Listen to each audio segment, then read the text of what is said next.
नमस्कार मित्रों, civil affairs channel में आप सभी का स्वागत है। आज हम पीसीएस मंत्रा के टेस्ट सीरीज़ को देख रहे हैं। करंट अफेयर्स देखेंगे इसमें यूपीएससी, यूपीपीएससी तथा आरओ के लिए। और हमारा पहला प्रश्न है, नवंबर 2023 में अंतर्राष्ट्रीय सौर गठबंधन का 95वां सदस्य देश कौन सा बना? चिली बन गया है। नवंबर 2023 में चिली अंतर्राष्ट्रीय सौर गठबंधन का 95वां सदस्य बना। इंटरनेशनल सोलर अलायंस की शुरुआत COP21 कॉन्फ्रेंस ऑफ पार्टीज के समय हुई। फ्रांस व भारत के संयुक्त प्रयास का प्रतिफल ही यह संगठन अंतर्राष्ट्रीय सौर संगठन है। नवंबर 2023 में भारत की किस देश के साथ 2+2 वार्ता संपन्न हुई? ऑस्ट्रेलिया के साथ। 20 नवंबर 2023 को भारत व ऑस्ट्रेलिया के मंत्रियों के मध्य 2+2 वार्ता नई दिल्ली में संपन्न हुई। इस वार्ता की सह अध्यक्षता राजनाथ सिंह डिफेंस मिनिस्टर व एस जयशंकर सुब्रमण्यम जयशंकर हमारे कौन से हैं? एक्सटर्नल अफेयर्स मिनिस्टर, जिसको हम फॉरेन मिनिस्टर भी कहते हैं। रक्षा सहयोग को बढ़ाना, महत्वपूर्ण खनिजों तथा व्यापार व निवेश से जुड़े मुद्दों पर यह वार्ता रही। भारत की 2+2 वार्ता संयुक्त राज्य अमेरिका यूएसए, रशिया यानी रूस और जापान के साथ भी हाल ही में संपन्न हुई। तो अभी किसके साथ हुई है? ऑस्ट्रेलिया के साथ हुई है। आसियान भारत बाजरा महोत्सव का आयोजन कहाँ पर हुआ? जकार्ता, इंडोनेशिया में। नवंबर 2023 में आयोजित आसियान भारत बाजरा महोत्सव का आयोजन इंडोनेशिया की राजधानी, पूर्व राजधानी जकार्ता में हुआ। प्रदर्शनी का उद्देश्य आसियान देशों के मध्य सहयोग को बढ़ाना तथा मिलेट्स की उपयोगिता का प्रसार करना था। हाल ही में भारत के किस राज्य ने म्यूजिक फ्रॉग की नई प्रजाति की खोज की गई है? अरुणाचल प्रदेश में म्यूजिकल फ्रॉग की प्रजाति की खोज की गई है। छोटा फ्रॉग होता है और जो टर की आवाज़ करता है वो म्यूजिक जैसी निकलती है।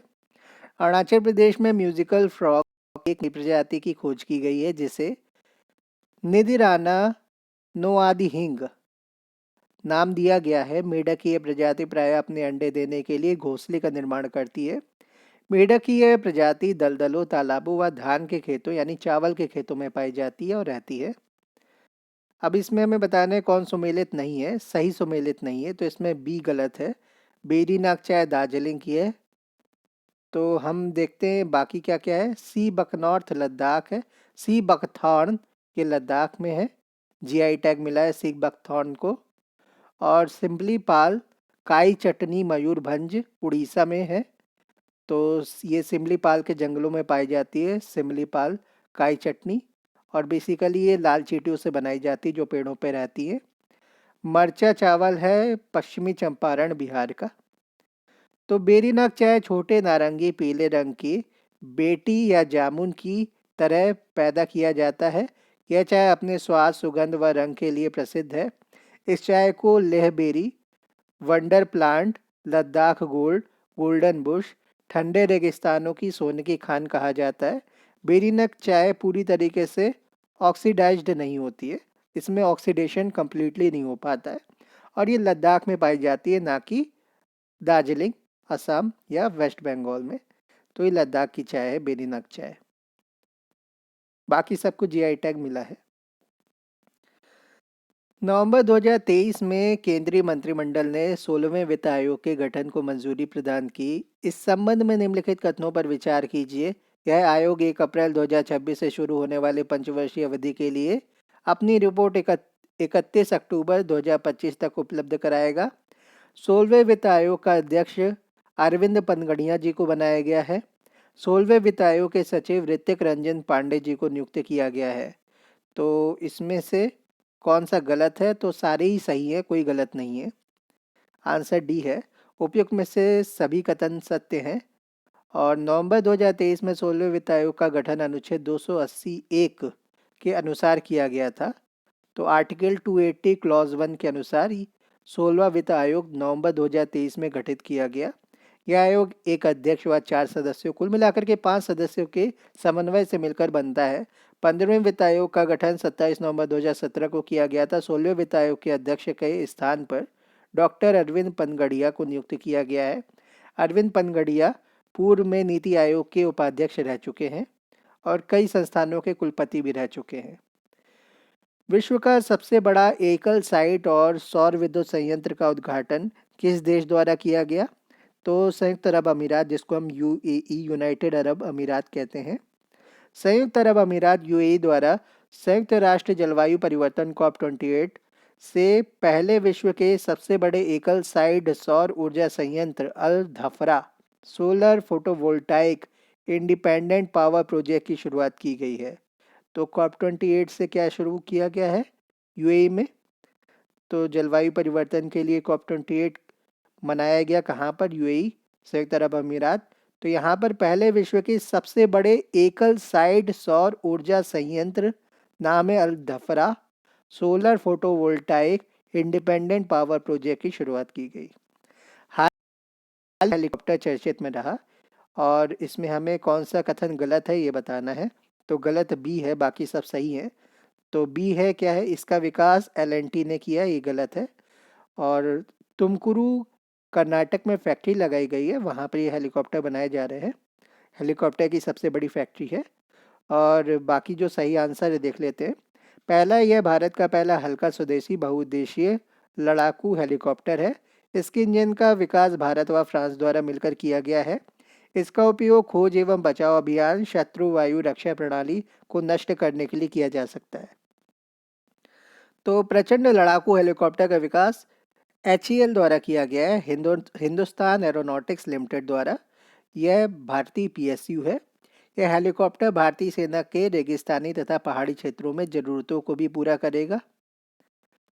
विश्व के पहले 3D मुद्रित मंदिर का अनावरण तेलंगाना सिद्धिपेट में किया गया है, जो 3 परिसर में अलग अलग भागों में है। तो 3 अलग अलग भागों में इसको बनाया गया है। और ये किस देवता से संबंधित मंदिर है? तो ये है,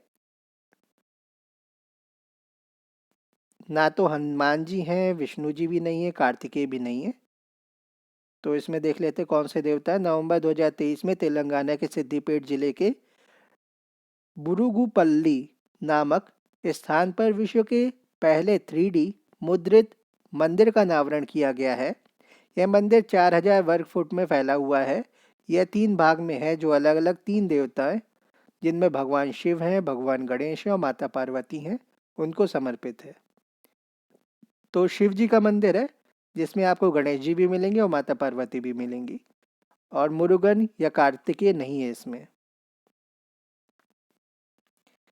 anti submarine warfare craft Amini के संबंध में कथनों पर विचार करना है। तीनों ही कथन सत्य हैं। इसका नवंबर 2023 में जलावतरण किया गया, यानी फील्ड ट्रायल शुरू कर दिए गए। इसका नाम सी ट्रायल, मरीन ट्रायल कह सकते हो उसको। इसका नाम लक्षद्वीप में स्थित द्वीप के नाम पर रखा गया है। तो लक्षद्वीप में एक द्वीप का नाम अमीनी है, तो उसके नाम पर इसका नाम रखा गया है। इस पोत में समुद्री सीमाओं में पानी के भीतर दुश्मनों की पनडुब्बियों का पता लगाने और उन्हें निष्क्रिय करने की क्षमता है। तो anti submarine warfare craft Amini के संबंध में यह है कि इस पोत का निर्माण garden reach ship builders and engineers limited द्वारा किया गया है। भारतीय नौसेना के लिए कटपल्ली, तमिलनाडु में जलावतरण 16 नवंबर 2023 में किया गया है। यह 8 एंटी सबमरीन वारफेयर क्राफ्ट की श्रृंखला में चौथी क्रमांक की है। हाल ही में चंडीगढ़ निगम निगम द्वारा नागरिक सेवाओं के लिए AI चैटबॉट को किस नाम से लॉन्च किया गया? बीरबल नाम से AI चैटबॉट चंडीगढ़ नगर निगम के लिए नागरिक सेवाओं को प्रदान करने के लिए AI चैटबॉट लॉन्च किया गया। हाल ही में चंडीगढ़ नगर निगम ने, म्युनिसिपल कॉरपोरेशन ने नागरिक सेवाओं के लिए, सिटीजन सेंट्रिक सर्विसेज के लिए artificial intelligence based chatbot Birbal का लॉन्च किया। यह चैटबॉट नागरिकों एवं सरकारी अधिकारियों के बीच परेशानी मुक्त सेवाएं प्रदान करने व संचार को सुव्यवस्थित करने के लिए डिज़ाइन किया गया है। अगला है, हाल ही में माउंट एवरेस्ट के सामने 21,500 फीट की ऊंचाई से हेलीकॉप्टर से छलांग लगाने वाली विश्व की पहली महिला स्काई डाइवर कौन बनी?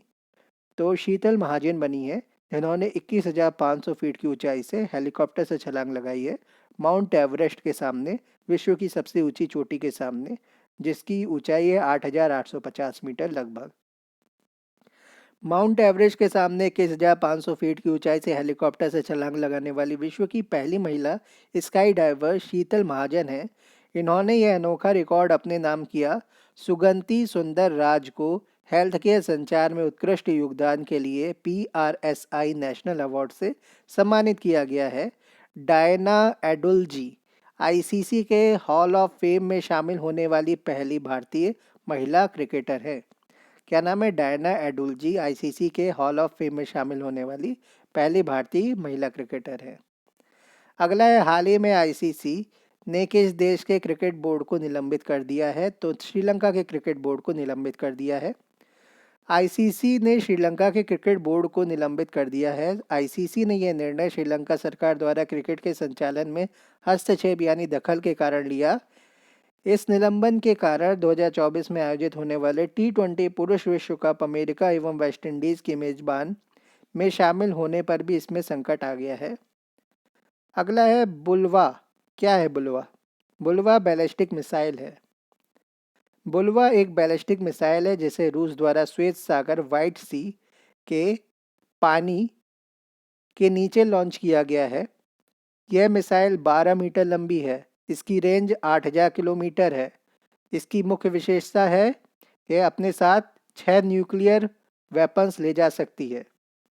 अगला है अगला है, ब्राज़ील के वैज्ञानिकों ने हाल ही में कैलेक्स कोका नामक टीका विकसित किया है। क्या नाम है टीके का? Calyx Coca. इससे संबंधित निम्नलिखित कथनों पर विचार करना है। तो दोनों ही कथन सत्य हैं इसमें। यह टीका कोकेन एंड क्रैक की लत के उपचार के लिए विकसित किया गया है। तो जिन लोगों को ड्रग्स का नशा हो जाता है, उनको लत हो जाती है ड्रग्स की, बेसिकली कोकीन और क्रैक की, तो उसके उपचार के लिए टीका विकसित किया गया है। यह टीका एक प्रतिरक्षा प्रतिक्रिया उत्पन्न करके कार्य करता है जो रक्त प्रवाह में कोकीन अणुओं से जुड़ने में सक्षम एंटीबॉडी उत्पन्न करता है। तो ब्राज़ील के वैज्ञानिकों ने कैलेक्स कोका नामक टीका का विकास किया कोकीन और क्रैक की लत के उपचार के लिए। यह प्रतिरक्षा प्रतिक्रिया उत्पन्न करके कार्य करता है जो रक्त प्रवाह में कोकीन अणुओं से जुड़ने में सक्षम एंटीबॉडी उत्पन्न करता है। अगला है, हाल ही में IIT रोपड़ के शोधकर्ताओं द्वारा सतलज नदी के रेत यानी बालू में किस दुर्लभ धातु की खोज की? टैंटेलम की। तो IIT रोपड़ के शोधकर्ताओं द्वारा दुर्लभ धातु टैंटेलम की खोज सतलज नदी पंजाब की रेत में की गई है। यह आवर्त सारणी में पंचम संक्रमण समूह का तत्व है। तो 5वें ग्रुप में आता है यह कठोर चमकीला ग्रे होता है। शुद्ध टैंटेलम लचीला होता है। इसका उपयोग रासायनिक संयंत्रों, परमाणु ऊर्जा संयंत्रों में किया जाता है। बेसिकली ये मोबाइल में भी, कार्स में भी यूज़ होता है। रासायनिक संयंत्रों में करा जाता है। मजबूत धातु मानी जाती है टैंटेलम, और परमाणु ऊर्जा संयंत्रों में भी इसका यूज़ किया जाता है। सुमेलित नहीं है, गलत बताना है हमें। इसमें डी गलत है। मित्र शक्ति भारत व जापान, बाकी सब सही है। बोंगो सागर भारत बांग्लादेश, वज्रप्रहार भारत USA, सूर्यकिरण भारत नेपाल, पिथौरागढ़ में अभी हुई है सूर्यकिरण। मित्र शक्ति युद्धाभ्यास का आयोजन 16 से 29 नवंबर 2023 के मध्य महाराष्ट्र के आंध्र में हुआ है। तो किसके बीच में हुआ है ये? श्रीलंका और भारत की सेनाओं ने इस युद्धाभ्यास में भाग लिया है। वैश्विक रेटिंग एजेंसी फिंच रेटिंग्स ने नवंबर 2023 में जारी अपने अनुमान में भारत की वार्षिक आर्थिक वृद्धि दर कितनी बताई है? 6.2 बताई है। वैश्विक रेटिंग एजेंसी फिंच रेटिंग्स ने 6 नवंबर 2023 को भारत की आर्थिक वृद्धि दर वार्षिक का अनुमान पिछले अनुमान 5.5 आर्थिक वृद्धि दर से बढ़ाकर 6.2 बताया है। एजेंसी ने कहा कि भारत की वृद्धि दर की 2020 में तेजी से गिरावट के बाद श्रम बल भागीदारी दर, labour force participation rate LFPR में तेजी से सुधार होने के कारण विकास दर का अनुमान बढ़ाया गया है। भारत में वित्त वर्ष 2024-25 व 25-26 में वृद्धि दर 6.5 रहने का अनुमान है। बेसिकली अभी सारे रेटिंग एजेंसीज अपनी जो पूर्व अनुमानित रेटिंग थी जो उन्होंने दी थी उन सबको बढ़ा रही है। हाल ही में IMF ने भी बढ़ाई है और फिंच और मूडीज इन सब ने भी बढ़ाई है। सुमेलित करना है तो इसमें डी सही है। राष्ट्रीय मिर्गी दिवस कलंक थीम है इसकी। बाकी देख लेते हैं। दिवस और थीम। विश्व मधुमेह दिवस 14 नवंबर को मनाया जाता है। मधुमेह शिक्षा तक पहुंच है इसकी थीम। क्या है थीम? मधुमेह शिक्षा तक पहुंच। मधुमेह यानी डायबिटीज। राष्ट्रीय शिक्षा दिवस है 11 नवंबर को मनाया जाता है। नवाचार को अपनाना। राष्ट्रीय कैंसर जागरूकता दिवस 7 नवंबर को मनाया जाता है। Close the care gap. Radiography दिवस मनाया जाता है 8 नवंबर को। और 16 नवंबर को इंटरनेशनल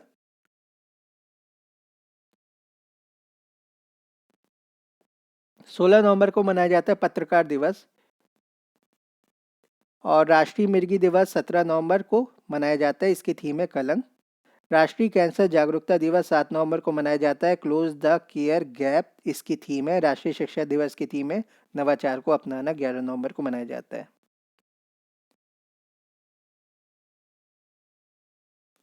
20 नवंबर 2023 को केंद्रीय मत्स्य पालन पशुपालन और डेयरी मंत्रालय द्वारा जारी बुनियादी पशुपालन सांख्यिकी रिपोर्ट 2023 के अनुसार निम्न में से कौन सा कथन असत्य गलत बताना है हमें। तो इसमें डी असत्य। इस रिपोर्ट में पश्चिम बंगाल मांस उत्पादन में टॉप पर रहा। बाकी सब सही है। रिपोर्ट में शीर्ष दुग्ध उत्पादन राज्य ये उत्तर प्रदेश रहा, सबसे ज़्यादा दूध उत्पादित होता है। रिपोर्ट में अंडा उत्पादन में शीर्ष स्थान आंध्र प्रदेश का रहा, तो अंडा सबसे ज़्यादा आंध्र प्रदेश में उत्पादित होता है। तमिलनाडु में भी एक ऐसा गांव है जहां पर देश का 75% जो अंडा है वो वहां से एक्सपोर्ट होता है। तो तमिलनाडु में जो देश से एक्सपोर्ट होते हैं अंडे, उनमें से 75% अंडा जो होता है वो तमिलनाडु के एक गांव से एक्सपोर्ट किया जाता है। इस रिपोर्ट में ऊन उत्पादन में शीर्ष राज्य राजस्थान का है। 20 नवंबर 2023 को केंद्रीय मत्स्य पालन पशुपालन और डेयरी मंत्रालय द्वारा बुनियादी पशुपालन सांख्यिकी रिपोर्ट 2023 के अनुसार 2022-23 के दौरान भारत में कुल दुग्ध उत्पादन 230.58 मिलियन टन रहा। 230.58 मिलियन टन रहा। मांस उत्पादन में शीर्ष स्थान पर उत्तर प्रदेश रहा, जो कुल उत्पादन में 12.2% हिस्सा रखता है। रिपोर्ट के मुताबिक राजस्थान कुल ऊन उत्पादन में अकेले 47.98% का हिस्सा रखता है, यानी लगभग 48% का हिस्सा रखता है। वैश्विक भूख सूचकांक 2023 अक्टूबर में जारी की गई भारत की रैंकिंग है 111वीं। 12 अक्टूबर 2023 को Irish NGO Concern Worldwide तथा German NGO Welthungerhilfe द्वारा जारी रिपोर्ट में 125 देशों में भारत का स्थान 111वां है। भारत को स्कोर 28.7 मिला है, जिसे गंभीर श्रेणी के तहत रखा गया है। जीएचआई ग्लोबल हंगर इंडेक्स इसमें 2023 के अनुसार शीर्ष देश है जहां भुखमरी का स्तर निम्न है। टॉप कंट्रीज में बेलारूस, बॉस्निया हर्जेगोविना और चाइना है। कौन कौन सी हैं?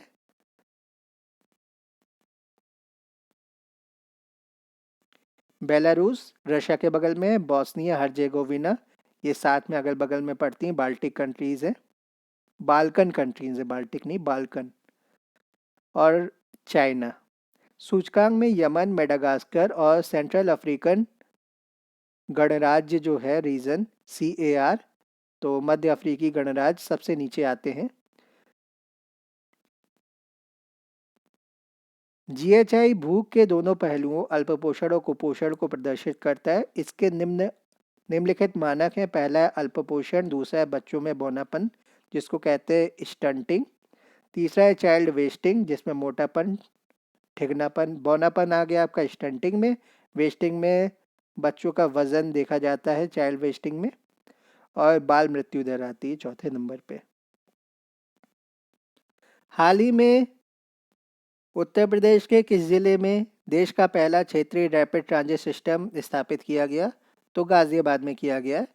तो जो ये नमो भारत है ट्रेन चलाई गई है, ये गाजियाबाद दिल्ली से होते हुए कहाँ पर जाती है? मोदी नगर। मोदी नगर पड़ता है मेरठ में। 20 अक्टूबर 2023 को उत्तर प्रदेश के गाजियाबाद जिले साहिबाबाद में प्रधानमंत्री नरेंद्र मोदी द्वारा पहले क्षेत्रीय रैपिड ट्रांजिट सिस्टम का शुभारंभ किया गया। क्षेत्रीय रैपिड ट्रांजिट प्रणाली एक नई रेल आधारित semi high speed high frequency वाली कंप्यूटर प्रणाली है। रैपिड रेल है नमो भारत। रैपिड रेल भी यहीं से चल रही है, गाजियाबाद से होते हुए मेरठ जाती है। दिल्ली से चलती है। अक्टूबर 2023 में निम्नलिखित में कहाँ 16वां अर्बन मोबिलिटी इंडिया सम्मेलन और एक्सपो का आयोजन किया गया? नई दिल्ली में किया गया। 27 से 29 अक्टूबर 2023 तक नई दिल्ली में 16वें अर्बन मोबिलिटी इंडिया सम्मेलन एवं एक्सपो आयोजित किया गया। इस सम्मेलन का मुख्य विषय एकीकृत एवं लोचशील शहरी परिवहन था। यह सम्मेलन राष्ट्रीय परिवहन नीति घोषणाओं के एक हिस्से के वार्षिक रूप में आयोजित किया जाता है। तो integrated and flexible mobility, फ्लेक्सिब mobility, तो ये सिटी मोबिलिटी की बात हो रही है यहाँ पर। अगला है हमारा, हाल ही में कहाँ G20 के वित्त मंत्रियों और सेंट्रल बैंकर्स गवर्नर्स की चौथी बैठक का आयोजन किया गया? मराकेश में किया गया। 12 से 13 अक्टूबर 2023 को मोरक्को के मराकेश में भारत की अध्यक्षता में G20 वित्त मंत्रियों और सेंट्रल बैंक गवर्नर्स की चौथी बैठक का आयोजन किया गया। यह बेंगलुरु, वाशिंगटन डीसी, गांधीनगर में हुई बैठक के बाद भारत की अध्यक्षता के तहत G20 वित्त मंत्रियों और केंद्रीय बैंक गवर्नरों की चौथी और अंतिम बैठक थी। अब अंतिम प्रश्न देख लेते हैं 25वां, हाल ही में किस राज्य द्वारा स्वस्थ त्योहार अभियान चलाया गया? उत्तर प्रदेश द्वारा। हाल ही में उत्तर प्रदेश सरकार द्वारा स्वस्थ त्योहार अभियान चलाया गया। इस अभियान का उद्देश्य आगामी त्योहारों के मद्देनज़र मंदिरों और आसपास के क्षेत्रों में स्वच्छता को बढ़ावा देना है।